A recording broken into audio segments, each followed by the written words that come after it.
was forced into a satanic cult. I was given two options, either become owner or become a human sacrifice. I should have listened to him. I should have escaped. I never should have come here. It wasn't simply normal in the beginning. It was fantastic. I knew it as soon as the bus reached the neighborhood. As we passed all the roads with the coffee shops and streets, I thought we were going to get stuck. The apartment I looked at was rather small, but enough for me, and most importantly, it was cheap. My workplace was only a 20-minute bike ride away, but I would never go there. Everything seemed right, and I immediately signed the contract. I moved in a week later. The best argument was that it felt like home. I'd recently gone through a rough breakup and some other stuff. I needed a fresh start, and this was the perfect place for it. This city had around 1 million residents, but the neighborhood made you feel like you were in a small town or village even. Very rustic and charming, and with all sorts of quaint traditions that my neighbor Linda would teach me. The apartment came furnished, so I only had to carry in some boxes, which I decided to do on my own. I knew it was time for me to become independent. Linda greeted me as I walked in and took the box I was holding from my hands. "Oh, you don't need to do that. I got it," I smiled at the old lady. "Nonsense. We are neighbors and neighbors help each other. I'm not rotten yet, dear." "Oh no, I didn't mean..." I paused and smiled instead. If she wanted to help, I'd let her help. Having a good relationship with your neighbors is always important, as they can make your life hell if they want to. Besides, she stopped helping after the first box. She sat down at my kitchen table and watched me carry the rest in. After I brought in the kitchen boxes, I made us some tea. Moving my boxes to the second floor took me less than an hour, so I sat with her and chatted some more. That's when she told me about the first thing I had to do in the new neighborhood. "All right, listen dear, after you've settled in a bit, you must get a long branch from a tree. You can buy it in one of our flower shops, or get a fallen one from a real tree. After you remove all the leaves, you write your name on it and glue the branch to the door. The neighbors that wish to do so will write you little letters or glue small presents to the branch." I'd never heard of anything like it, but it sounded sweet. After walking through the streets for a day, finding a grocery store, a pharmacy, and of course the flower shop, I noticed a few things. For example, many of the houses had at least one window with black glass. It made little sense to me. Why not simply use a curtain? But I decided to ask Linda about it later. Everyone was unusually friendly. People waved at me and smiled as soon as they saw me. A young woman with a little boy in her arm even came up to me and asked if I'd put up my branch yet, as she had a present for me. "How do you know?" I started asking, and she immediately interrupted me. "Oh, I'm a friend of Linda's, and well, word travels fast here." I smiled. "Well, you don't need to get me anything. I already feel very welcome. Everyone is so nice." "My name is Lancy, by the way." I extended my arm to shake her hand. "I know." She looked at my open hand for a moment but didn't reach for it. "You know, we have another new neighbor just on this street, a young gentleman named Ken." She pointed at an old narrow house across from us with a branch taped to its door. "I should get going. My other son is home alone. It was lovely to meet you, Lancy. Welcome again." I decided to have a look at the new guy's branch, to get an idea of what I was to expect. People had glued some notes on it. Some said welcome, or nice to have you here. Others were more strange. "Count yourself lucky. Welcome to hell." I reached for some of the presents when my hands touched something weird and slimy. When I saw what it was, I instinctively jumped back. An eye. I can't say if it was human or from an animal, as I'd never seen one out of its socket, but it definitely looked real. No matter how much I rubbed my hands against my pants, I couldn't get the feeling off. That's when I noticed a guy watching me from a window next to the door. He said something which I couldn't hear through the window, but he looked angry. I got ready to leave quickly when the door opened. "Wait." When he passed the branch, he looked at it with disgust in his face. "Are you Ken?" I asked. He nodded and came dangerously close. I couldn't help but notice that his eyes had the same brown color as the one I'd just touched. "You're new," he said. "Yes." I looked around and tried to think of a reason to leave. While he looked normal, nice even, he was giving me an off vibe. He came even closer and started whispering in my ear. "It's too late for me, but you should try and leave." I stepped back. "Yes, I was just about to." "See you." "No, leave this neighborhood. Try and see if you can. Most of us get stuck here." Now I was getting really nervous. "Listen, buddy, I really gotta go, and do you remember your life before coming here?" I laughed. "What kind of weird question is that?" "Of course I remember." "That's good, I guess." He got a pack of cigarettes out of his back pocket and offered one to me. I shook my head. From the things he was saying, felt as if he was scared of something, but he spoke in such a calm way. "Do you see the window above mine here, with the black paint? They have someone trapped in there. He cries all night long. The other day I went up to check on the people there. I really shouldn't have." "Why?" Now I was really asking out of curiosity. It's hard to explain to normal people. They are broken humans or something like that. He seemed mentally ill, but the weird thing is that he seemed really genuine. Maybe a little traumatized. "Okay, listen." I was speaking with a really loud voice now, and people started looking out of their windows. "No, you listen." Ken interrupted me again. "Is there an attic in your house, or a basement? If there is, you might want to look at it, or not. Might be better to stay delusional. Makes it easier." I'd just moved here and had already met 3 eccentric neighbors. Still, nothing could have prepared me for what I was about to discover. The following afternoon I went down to the basement of my house. The door was locked, but one of my keys fit the lock, which eased my mind a little. There couldn't be anything that bad waiting for me if I was allowed down there. In reality, though, it was absolutely horrific. Linda simply didn't care if I saw it. When I opened the door, I looked into the darkness but quickly found a light switch at the top of the stairs. Still, the light was quite dim and it took my eyes a bit to get used to the light. The basement was one surprisingly big room, twice the size of my apartment, and filled with at least a dozen fridges, the big ones that you see at the supermarket with glass tops, and inside of them were organs. I almost wished that this was about organ trafficking, but it got so much worse. I walked up to one of them and inspected it. There was a heart inside which I swear was beating. And yes, I know that sounds impossible, but that's not even the worst part. The heart had all these flesh lumps, some small and some really big.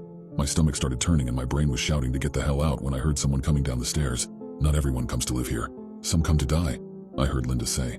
She laughed when she saw my frightened face. Oh, not you, dear. You belong here. I was freezing and sweating at the same time. What is that? I don't understand. Why are they growing?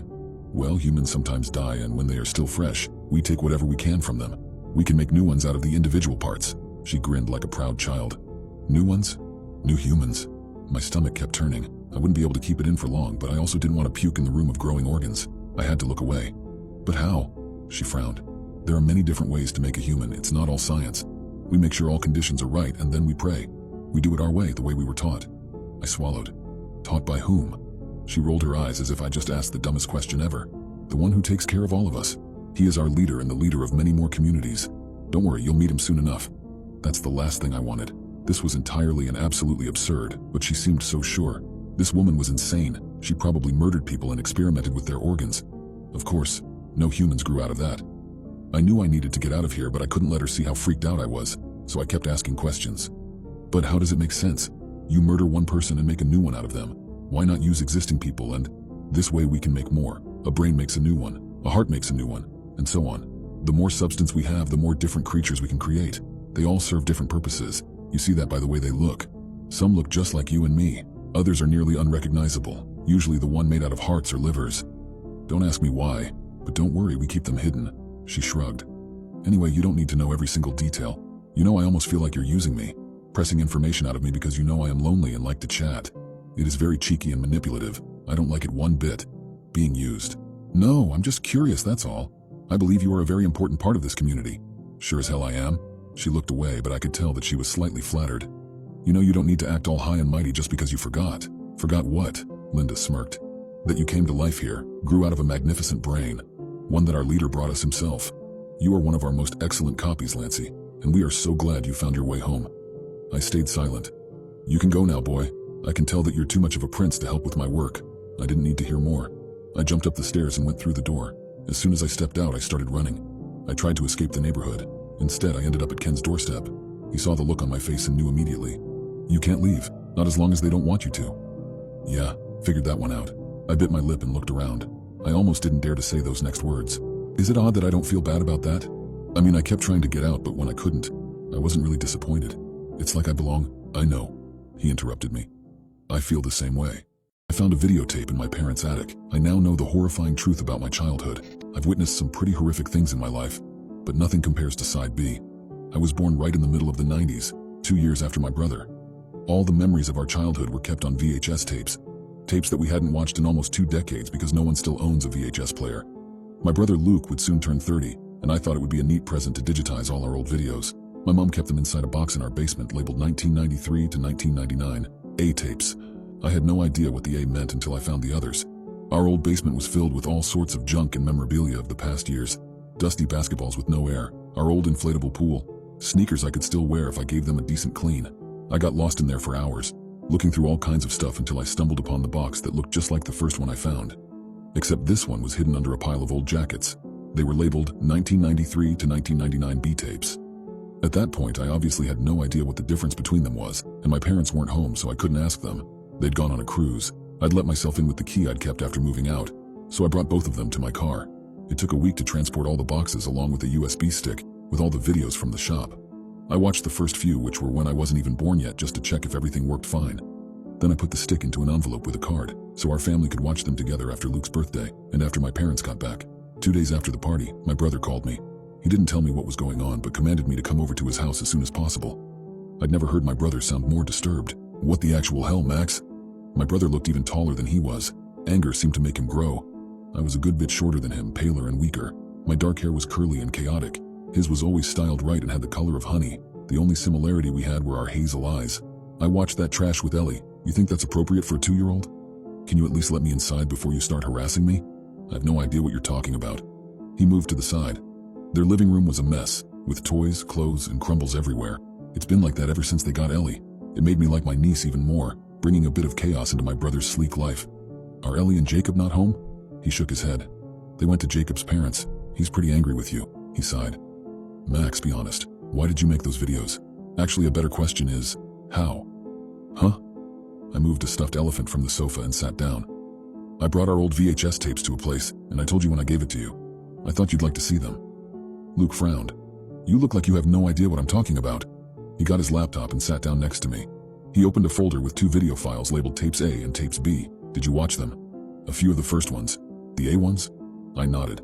Without saying anything else, he opened file B. A video started playing. The date at the bottom said November 1994, with the description park time.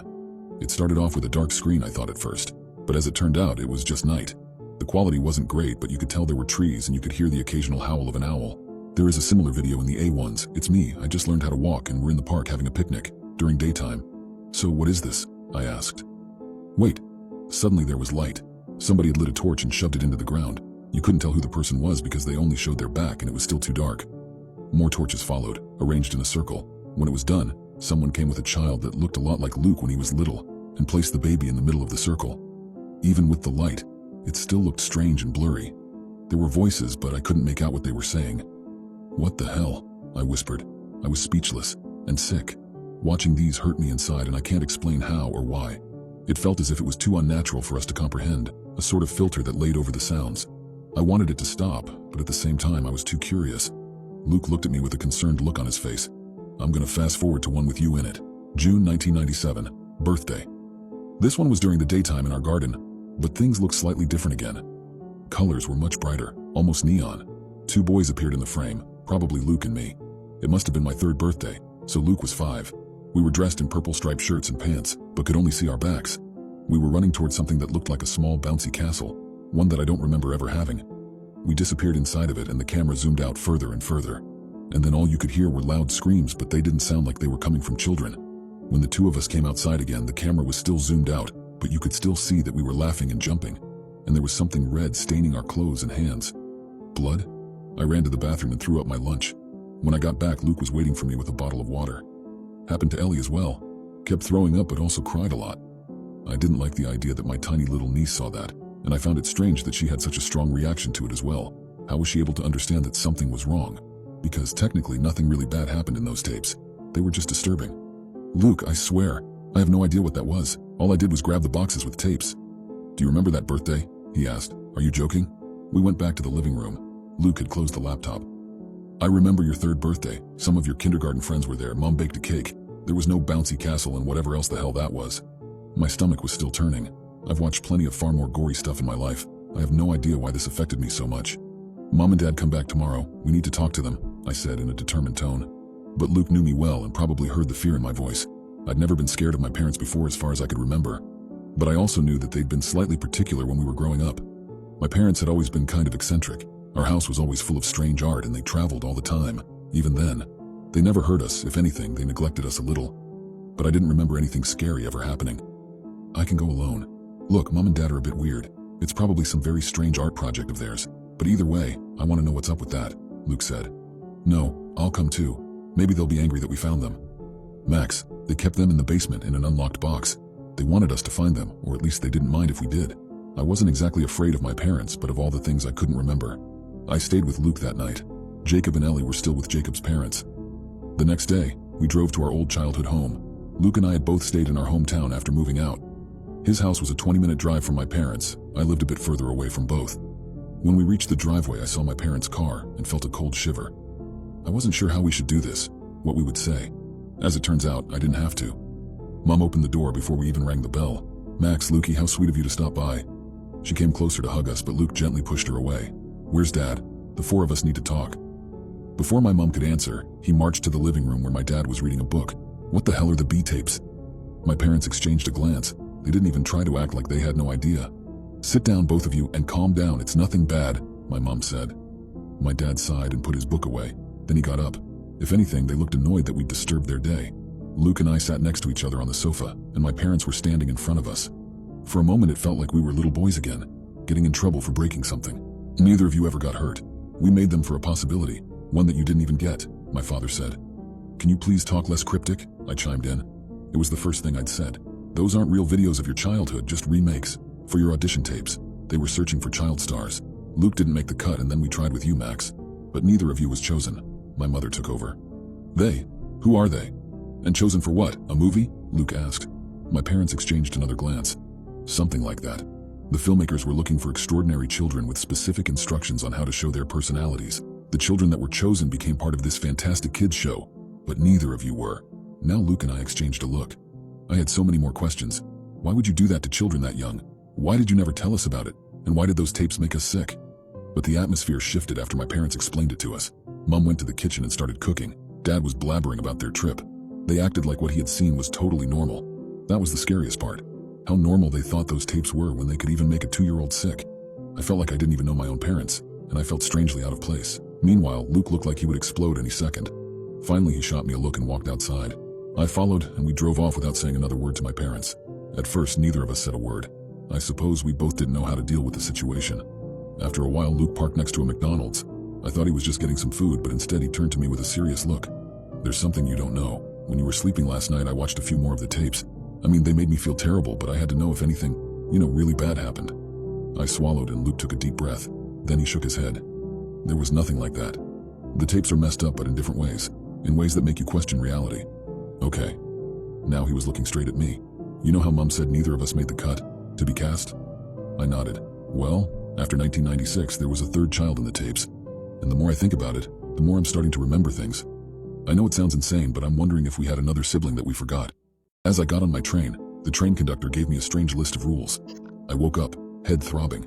I can feel that this place that I woke up in is moving. The interior was mysterious, and I had an uncomfortable feeling. I noticed a note on the desk next to me. It was crumpled up and had some weird red stains on it. Here's what the note said. I have only a couple of questions. I know this. There are 500 floors. You are on the 500th floor. Unfortunate. Meet me on the 497th floor, and I will give you helpful tips to survive this hell. There are conductors on each floor, each one more hostile than the other. You'll know immediately when you see them. Also, another rule. Do not be seen. If you are seen, you will face severe consequences. Good luck. I was astonished to say the least. The note had this ominous aura around it, but I felt like it was telling the truth. I went out into the hallway, and to my surprise, the note was right. I noticed a bunch of the conductors on my floor. They seemed to resemble a normal human. That was until one of them turned around and I could see their faces. The conductor had one giant pulsating eyeball that took up the entire face like a tumor, a gaze without a blink that could haunt a grown man for years. The interior was metallic and made me feel uneasy. Passengers were walking through the hallway, but one was arguing with the first conductor. That didn't end well. The passenger started screaming as he slowly phased through the ground and eventually fully disappeared. Nobody seemed to care, like it was a regular thing, but I was understandably in shock. I still wonder what happened to that guy to this day. Bottled anger processed onto the one-eyed beast, as he called it. Very extreme reaction to just melt the poor dude, though. I didn't know what to do, so I followed the other people walking towards their rooms, but I wanted to leave, get to the lower floor, the lowest floor. Hey, can I get past? I asked politely, drenched in fear. The conductor looked at me and then inspected me with a flashlight, its head tilted a little bit. By this point, I was considering heading back to my room. The other passengers looked at the situation with curiosity, and I could feel a sort of nervous energy between them. The eyes started to flicker between green and red for a few seconds. I could feel tension rising. It was able to say something which made no sense considering it didn't have a mouth. Good. Phew. I walked down the stairs. A new interior welcomed me into the new environment.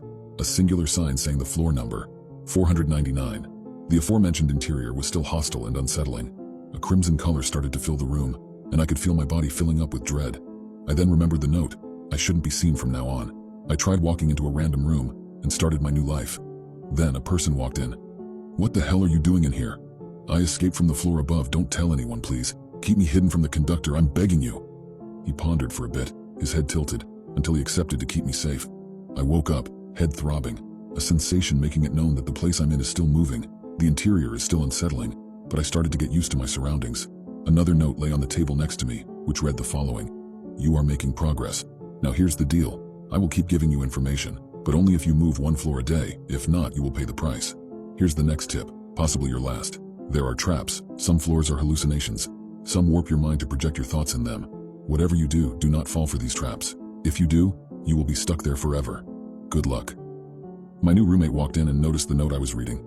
He didn't say anything, but I could feel the atmosphere start to go sour. Now that you know, you have to join me to escape. I'm trapped in a corner right now and I need your help. So you have contact from the outside? Screw you. I've been trapped here for years, and you just have a damn note guiding you around. Okay, I know how this seems, but I never chose to be here. I woke up yesterday in this hellish environment and I just discovered these notes appear. So if you are going to jump to conclusions, think twice before you say it. Then the train finally stops, presumably at a location for the passengers below. I could feel that atmosphere start to lift slightly. You know, I've never been outside the train. I was born here, you see. I don't really have many options anymore. So would you want to work together? Yeah, I just need to get off this thing. He then introduced himself as Jesse, and the journey has officially begun. We structured a plan to escape the floor and hide in an unoccupied room. I hid in a box while Jesse carried it, saying that it's a package for the floor below. We set the plan into action. I get into a box, he picks it up and says to the conductor that it's a package for a friend below. Good, go. More than one word spoken, huh? Jesse hurries downstairs, unpacking the box, releasing me into floor 498. The hall was still unsettling. This floor had a dark purple color that covered the whole room. No conductors, no rooms, only a single gem floating in the middle of the room. Then I recalled what the note mentioned. Some floors are traps, some floors are hallucinations, some warp your mind to project your thoughts in them. Jesse, we need to run. We need to get out now. What? Why? I'll explain later. Just get the hell out of here. We ran across the room, grabbing the gem along the way, in case there would be a use for it in the future. Instead, I was greeted with a familiar room. It was my bedroom? What are you talking about? The room then turned into a platform. It then formed into a glimpse of what the lower floors looked like, golden and beautiful with pictures of art. Instead of the rooms being connected, it was a circular room, with a fancy table with red cloth over it. I saw what looked like 10 extremely wealthy people huddled around it. The floor number is what surprised me though. 132. We left quickly afterwards. I could feel myself starting to lose consciousness, down to 497. I woke up, my head throbbing again. I could still feel the place moving. After knowing what the lower floors looked like, I was desperate to go down there, and I saw a familiar but mysterious guy. My mind was screeching at me to go talk to him. This time I had help from Jesse. Another note lay on the table next to me. Congrats, meet me on the left side, third up. The Maestro del Tren. Finally, I had a name. I guess the owner of this place is also Spanish. My next mission was to finally meet this maestro. We headed down a pitch-black spiral staircase towards the end of the hall. We saw a mahogany door lit by a single candle at the bottom. Hello? I'm here to meet the maestro. So, you got the note. Come in. Jesse and I entered the room. The room was extremely humid, and I had a different unsettling feeling about this area. This maestro was not a normal guy. He had a top hat covering his face, multiple legs and hands moving around, less than a spider, but more than a human. He also had swelled limbs, some arms were swelling, some legs were covered in what looked like some type of green goo. I've been through many dimensions, universes. I've seen more than you could ever imagine. That's cool and all, but what the hell happened to your arms? Some coward with a purple hat gave me this thing called a grimace shake a little bit ago. Now my arms look like this. How'd you get the green goo on your legs? Adventures to many places on an island with a breathing mountain. Just so happened that the island hated my presence. And then these creatures tried to eat me out and I got covered in this green goop in the process. The many things you need to know about this train is that the floors shift when you make no progress for the day. Well, that would have been nice to know when I woke up. So that's why he said that I would have been stuck there forever. I wouldn't have been able to progress if I didn't move. Also, never trust the conductors. Yeah, I noticed that pretty quickly. No, what I mean is, they make deals, promises to the outside, a glimpse of reality. There is no reality, no freedom. You haven't experienced it yet because the first few conductors are stupid. The others are cunning, sneaky, and messed up in the head. What is waiting for us outside if we manage to escape? We? No, nobody leaves. I don't know what's out there. All I know is this train. I never wanted this, but it was my fate to be trapped here. I've been trapped here for so long that my perspective on life has shifted completely. He pulled his top hat away, revealing multiple spots and injuries, showing age and trauma in his visible scars. He showed us the way out, before saying the most important thing so far. Whether you leave this train in an instant, or if you stay trapped in this hell forever, just know one thing: never stand still. Not ever. Jesse and I left the room, heading further down with the maestro's permission. Today was weird, but I was weirdly excited for tomorrow. I was given 3 simple rules for my new job. I wish I complied. Rule 1, do not answer questions by onlookers. Rule 2, do not film the dead body's eyes. Rule 3, do not take off the sticker with the corpse collector logo on it. Rules 2 and 3 didn't make much sense to us. Randy and I had seen plenty of gory crime scene photos where we saw corpses, and their eyes were clearly shown. But ignoring the abnormal requirement, we agreed to follow the rules. Randy and I are film students in Maryland. We wanted to film a ride-along with corpse collectors for a long time. Our contact was a mortuary assistant who went by the name of Walter. who played CS.GO with us since primary school, but he didn't go to college after high school. He and his partner Jesse delivered corpses and detached limbs to a coroner from the metro area. At the first stop, Walter and his partner Jesse had to dive into a small dirty canal to retrieve a weapon linked to a murder. Apparently a serial murderer had recently thrown it in there. Second stop, Walter and Jesse had to observe the kitchen floor of a house, trying to find a finger belonging to a homeowner who lost a knife fight with his wife over a TV remote. I could tell that Randy started to get bored. The third stop of the night was where it all went wrong. We were deep in Alameda. The air felt different. No wind and no sound of insects. A dog could be heard howling in the distance. A police car passed us while we were walking to the scene. A cop rolled down his window and pointed to a small alley that led to a playground behind a row of townhouses. He said something about a dead body walking that way. All four of us were confused about what he meant. We listened to him and we noticed a crowd that had gathered at the playground. Walter and Jesse pushed through, and Randy and I tried our best to pretend that we were with them. Then we saw him, an old man with a cleaver buried in his head. It was like he didn't know he was dead and was still walking, like a real-life zombie. He kept pushing people away from him. His strength was surprising for someone who was already dead. He was able to shove a large man to the ground. A woman in the crowd kept yelling at him, "Where are you going? Please stop." The man with a cleaver in his head finally took a seat on a wall turk. According to one of the onlookers, that was where he fed the ducks every evening. I was so shocked at the sight, I didn't even notice Randy moved past me. Randy went right up into the old man's face and just started filming. He violated Rule 2. The man didn't look into the camera. Randy started to move around him, trying to get a different angle, and the old man slowly slouched over and was put to rest for good. Walter and Jesse didn't notice Randy break the rule as they were busy talking to the old man's family. When Randy and I got back to the truck, Randy played the raw clip back he filmed on his DSLR. His face was full of excitement. When we got to the clip of the old man, it showed the old man staring directly into the camera, right at us. I was so startled my heart skipped a beat. Randy almost dropped the camera. We turned to look at each other. Our faces went bone white. After leaving the scene, we didn't tell Walter and Jesse what happened. We were at a traffic light in a pretty remote area, and suddenly a pack of dogs appeared behind us and started barking at our truck. Both Walter and Jesse looked at the dogs, confused. Suddenly, Jesse started to freak out when he looked in the rearview mirror. Jesse got out of the truck, opened the passenger door, and dragged Randy out by his shirt collar. We were confused about what was going on. Walter and I got out too. Jesse showed Randy's sticker to Walter. Randy's sticker with the corpse collector logo on it was upside down. Jesse and Walter made sure Randy and I put the sticker on properly. They even took a second look at us before they allowed us to get into their truck. The fact that it was upside down had to have been deliberate. Randy violated Rule 3 intentionally. Turns out the corpse collector logo had an ancient symbol incorporated into it. The symbol could ward off evil spirits. It was all over their truck and all over their uniform. Jesse threatened to leave Randy in the middle of the road surrounded by woods at night. Randy started to apologize profusely. He admitted that he put it upside down just to see what would happen, because so far the night had been so boring. Jesse yelled that the upside down symbol was an invitation and that we were now marked. While Walter tried to calm him down, Randy and I couldn't help but look at the dogs. The dogs were not barking anymore. They were looking into the field next to us, and that was when we saw them. A row of pale people, some with no clothes, some in white ropes. They were far away, but they seemed to be about 7 to 8 feet tall. They slowly started to march towards us. When I turned to get back in the truck, I was shocked to see the cleaved old man clutching onto the side of the cargo bed like it was a side pillow. He was not moving, but he had a sinister grin that he didn't have before. I felt my soul leave my body. I could feel all the strength in my body leave me. I turned to look at Walter and Jesse to gauge their reaction. Walter just sighed and shoved the old man's body deeper into the bag and zipped it up completely. Jesse finally allowed Randy back into the truck, but said that they will drop Randy off at the dorm. I looked at the row of pale people behind us and was shocked by how they were suddenly so much closer to us now.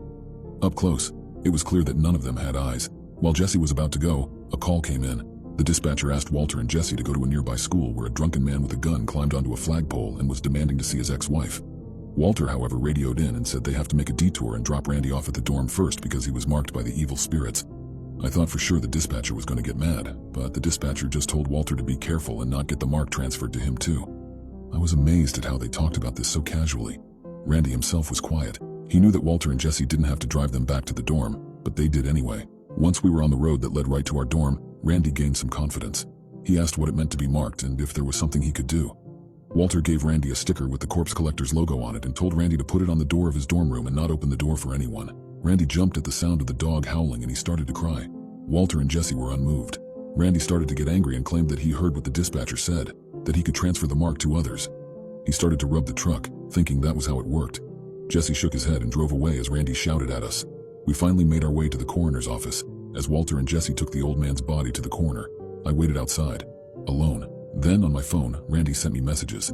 He said that the abandoned half-constructed building opposite our dorm suddenly has a bunch of people standing on top of them, looking right into his dorm room's window. Before I could type anything back, I was startled when a dispatcher, Walter and Jesse's boss who gave us permission for the ride-along, patted me on the back. He asked me how the night was so far and if I got any good footage. I nodded, then took out my camera, hoping to show him some footage. My heart dropped when I saw that all the 100-plus video clips had 0 bytes of memory. They all had the Jesse thumbnail, along with the face of the cleaved old man looking directly at the camera. The police found the most horrifying thing living in my walls. I can still remember his scrawny build and his malnourished pale white face. I almost felt bad. Helping him was the worst mistake of my life. I bought a historical home in a small suburban town called Refugio, a few miles away from all the hustle and bustle of city life. The home was an impressive 2-story Victorian, complete with turrets, a wraparound porch, and an inexplicably low selling price. My realtor had mentioned that it had been on the market for years, but I dismissed her vague hints at its troubled history. After all, a house is a house. On the day I moved in, the cool wind carried the scent of decay. It was autumn, so I attributed it to the rotting leaves. The movers grumbled about a peculiar stench inside, but I laughed it off, thinking they just wanted to finish early. However, as days turned into nights, the smell grew more pronounced. It seemed to ebb and flow, almost like the house was breathing. The odor was putrid, like rotting flesh. It was a smell I didn't even think was possible. My friends joked that maybe there were dead animals in the walls. I decided to take matters into my own hands and began searching every inch of the house, but found nothing out of place. Yet the walls, they seemed to pulse with an energy of their own. Nights were the hardest. The house emitted strange noises, soft whispers, and sometimes what sounded like muffled cries. One evening, after a particularly strong gust of wind rattled the house, a faint scratching noise emerged from the walls. The sound was unmistakably close, and as I pressed my ear against the cold wallpaper, it grew louder. It was rhythmic, like a coded message. Scritch, scratch, scritch. I couldn't take it anymore. The next morning, armed with a crowbar, I decided to tear down the wall from where the sound emanated. The first swing opened a small hole, and a cascade of old newspapers and insulation fell out.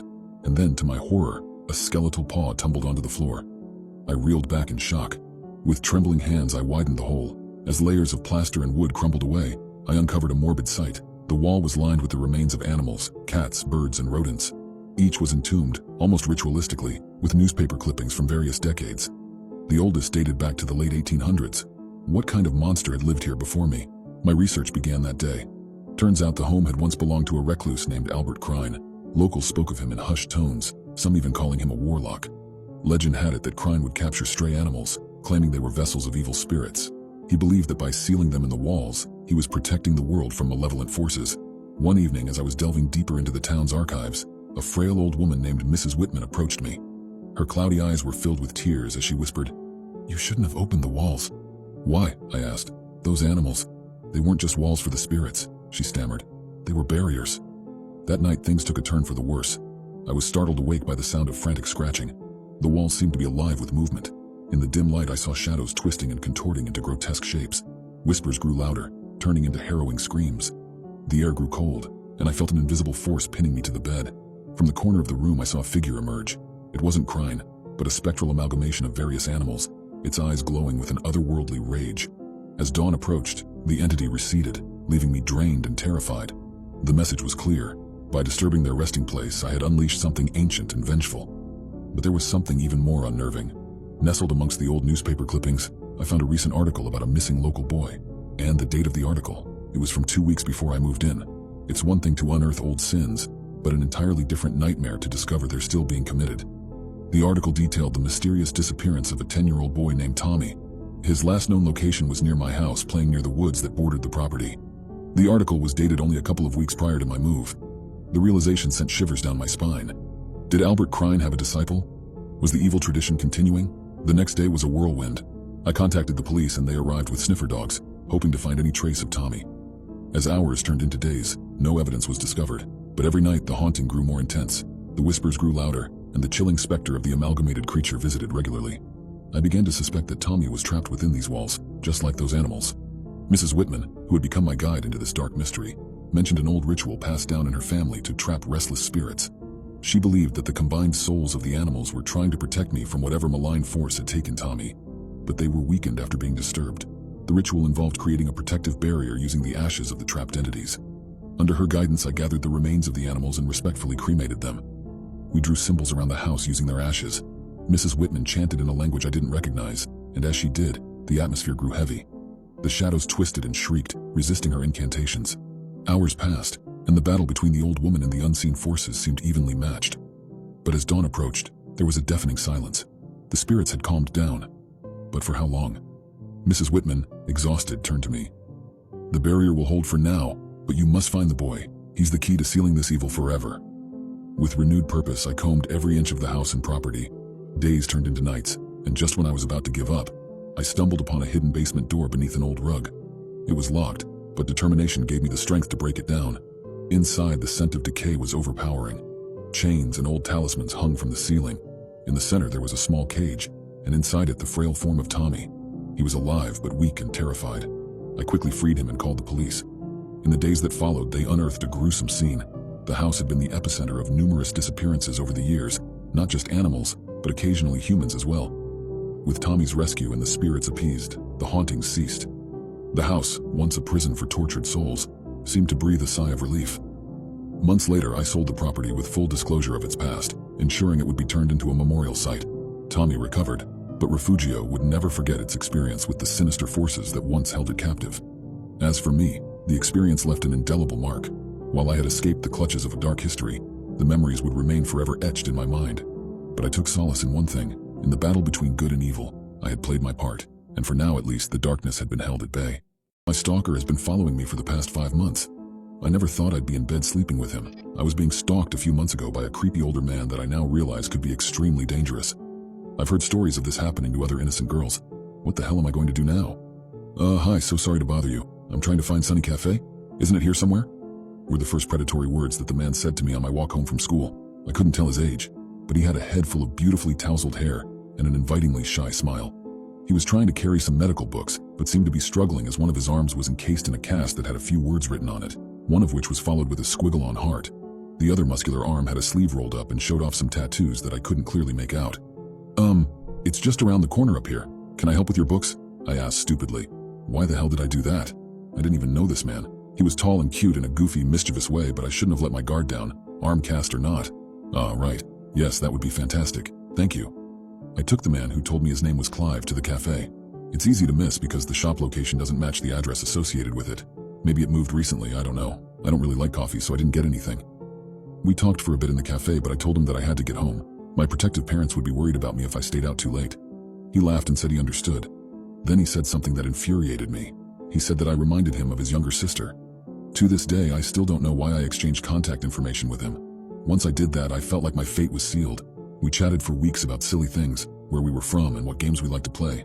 Eventually, I learned he was an ambitious med student and was strangely 29 years old. I didn't really believe it because he looked like he was at least 40. He said he was making a change and eventually wanted to become a surgeon, which I thought was awesome at the time. One day, the late autumn weather turned icy cold and it started to snow. I couldn't make it to class, and Clive offered to drive me in his unappealing beat-up Toyota Camry. At this point, I should have known better. My guard did go up a bit at the mention of his cheap Camry, but I accepted anyway. He drove me to class and offered to take me home that afternoon. I foolishly accepted. It was on the ride home, filled with music from Blackpink, that he kissed me. I don't know why I even let him. Maybe it was because I didn't leave the car right away when we got to my home. I just remember looking at him trying to figure this guy out. His car smelled of disinfectant and he no longer had his arm cast on. After he kissed me awkwardly, so unsure of himself, I ran from the car. I knew something wasn't right. He texted me later that night.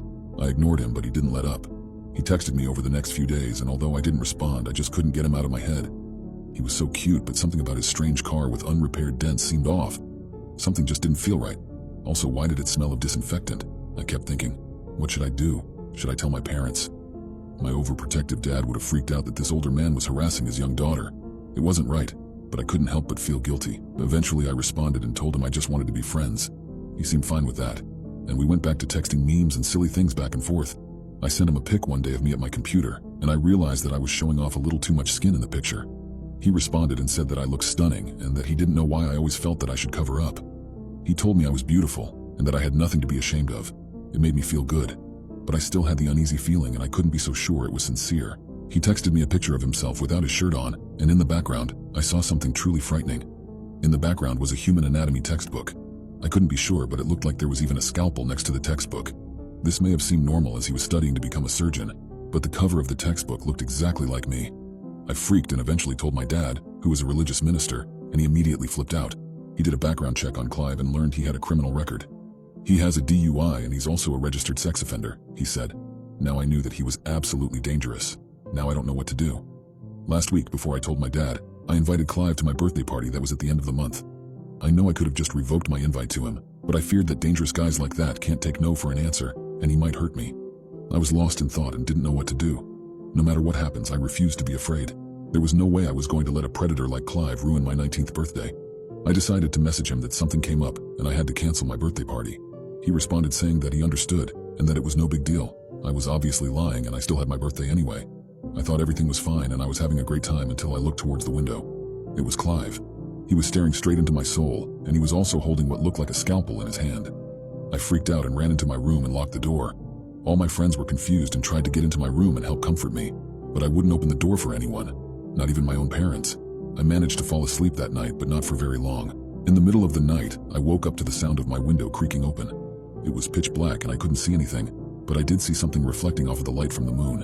It was a scalpel. Shh, my little princess, it'll be okay. It was Clive. Anxiety took over my body and I froze up and wasn't able to make a sound. I wanted to scream, I wanted to run, but my body wouldn't respond. I just laid there in my bed completely still. Clive crawled into my bed and started whispering something, but I couldn't hear exactly what he was saying. I saw him raise the scalpel, and as soon as he was lowering it towards my face, my dad kicked down the door and shot Clive right in front of me. Something has been living inside my children for 10 years. I think they're starting to like it. It was a gloomy autumn evening, the kind that seems to carry a sense of foreboding on its very breath. Lisa and I, proud parents of twin boys, Ethan and Noah, had thought our lives were simple and content. Our old Victorian house, though charming, held no hint of the chilling enigma that was about to unravel our reality. At first, it was easy to dismiss the subtle oddities: a faint whisper in the dead of night, a mysterious creaking floorboard echoing down an empty hallway.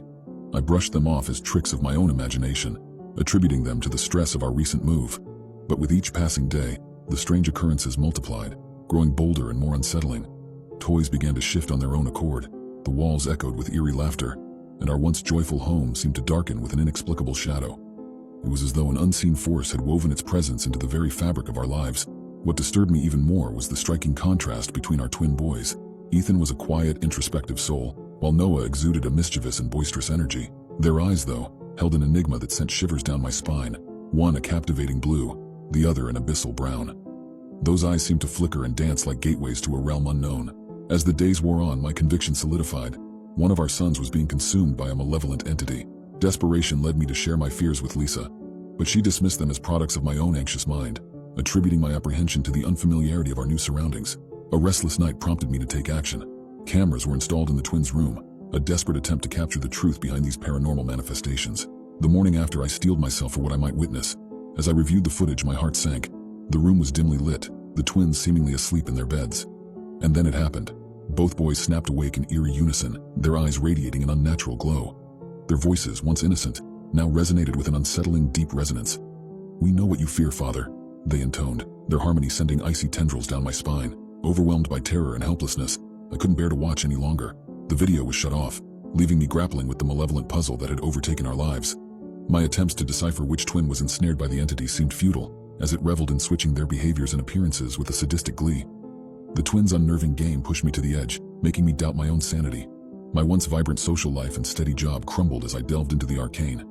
Desperation and determination drove me to uncover the secrets hidden within that ancient book I found in the basement. Yet, in my pursuit of salvation, I inadvertently unleashed an even greater darkness. The twins' behavior grew increasingly erratic and menacing, and Lisa's confrontation about my obsession was a sobering awakening. Her love for me outweighed her skepticism, and together, we embarked on a path of confrontation with forces beyond our comprehension. As we pored over the cryptic symbols and incantations, we prepared to face the malevolent entity. Fear and determination mingled within us as we started to arm ourselves with candles, sage, and herbs, venturing into the twins' room where an eerie calm had settled. Ethan and Noah sat cross-legged on their beds, their eyes swirling with enigmatic colors. Lisa and I exchanged a glance laden with trepidation. The flickering candle flames cast eerie shadows on the walls as we chanted the ancient words from the book, our voices trembling with both fear and resolve.